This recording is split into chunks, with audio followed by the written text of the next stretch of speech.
How you doing, ladies and gentlemen? My name is Sanjeev Advani. I'm here to bring you real estate, property management, construction news in an easy to digest format that is going to help you learn the markets and invest better over time. Today, we're going to be talking about new construction. And before we get into that, please hit that like button. Please hit that comment. Please hit that subscribe. That's what's going to help grow this channel. We're not doing any ads on this channel, and we do want to just do this out of bringing value to people. And in order for this channel to grow, we need that thumbs up. We need that subscribe. So please go ahead and do that just real quick, and let's hop into the new construction. So what's happening right now is that new construction is expected to grow into 2024, right? And so I think that was something that we should have seen coming, because essentially that's how you get new inventory. The big problem and the big buzzwords that everybody has right now, there's not enough inventory, right? There's not enough inventory. And where am I going to go if I sell my house and things like that? And so because of that, you have a lack of inventory. Well, who creates new inventory if it's not going to be existing home sellers? It's going to be new builds, right? So what we're seeing historically is that new builds will take up about 10 to 15% of the market, let's say. So 10 to 15% of the market will be new builds, and that's going to be kind of how buyers get into the market. Out of that, now you're starting to see that that number is actually doubling to about 30%. So 30% of the market is going to, especially if you're looking at single family homes, is going to lean towards new construction. And that essentially is because there's a few benefits there, right? A lot of people are looking at, okay, well, I want to buy a home, but I don't want to have the problems of having to renovate, and, the plumbing's bad and all of this other stuff going on. And so instead of going and buying that home where I'm going to have to potentially do that, and it is an older home, I can go and buy a similarly priced home, maybe just a little bit more expensive.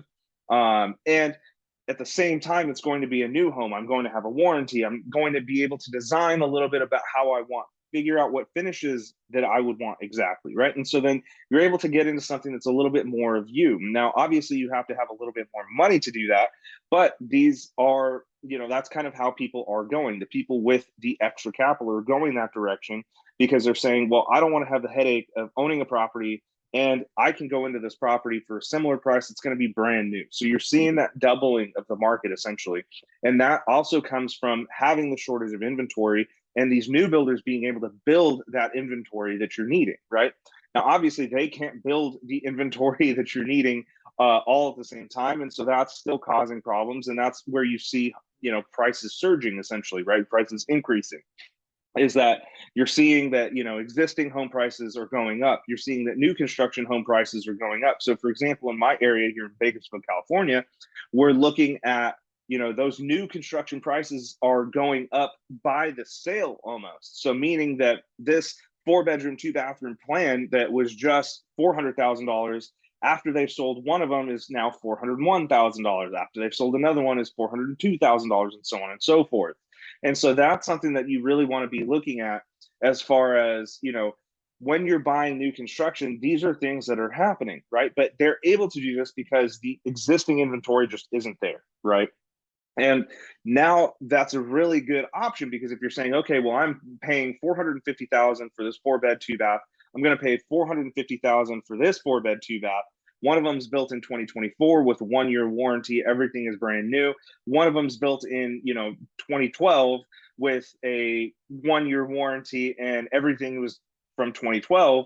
Then, obviously there's a little bit of a difference there. On top of that, if you're willing to spend a little bit of extra money, then you can get that home to finish the way that you want. You can get the floor plan to be the what you want. And okay, we're going to go spend maybe $20,000-$30,000 more than this other existing home already, right? Which essentially the way that buyers are trying to justify that is, well, I'm going to spend $20,000-$30,000 to fix this up the way that I want anyways, might as well go over here. And so essentially that's what we're looking at, right? As far as builders are concerned. So the single family starts are forecasted to increase almost 5%. And then another 4% in 2020, 5% in 2024, 4% in 2025.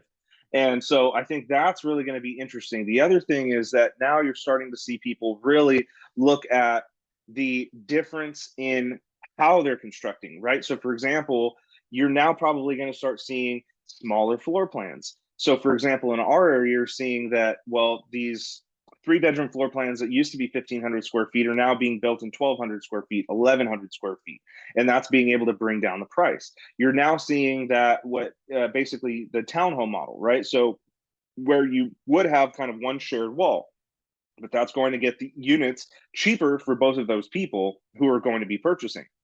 And so this is kind of what we're going to be seeing over the long term. It's something to pay attention to. If you're looking at investing, this is something to look at as well, because how is this market going and how are we going to be able to adjust our strategy to be able to make money in this market, right? So thank you again for watching. Please hit that thumbs up. Please hit that subscribe. We're just trying to bring value to as many people as possible. If you think that we're doing a horrible job, please leave that in the comments and we will try to do a much better job for you in the future. Again, thank you for watching and we'll see you on the next one. Take care.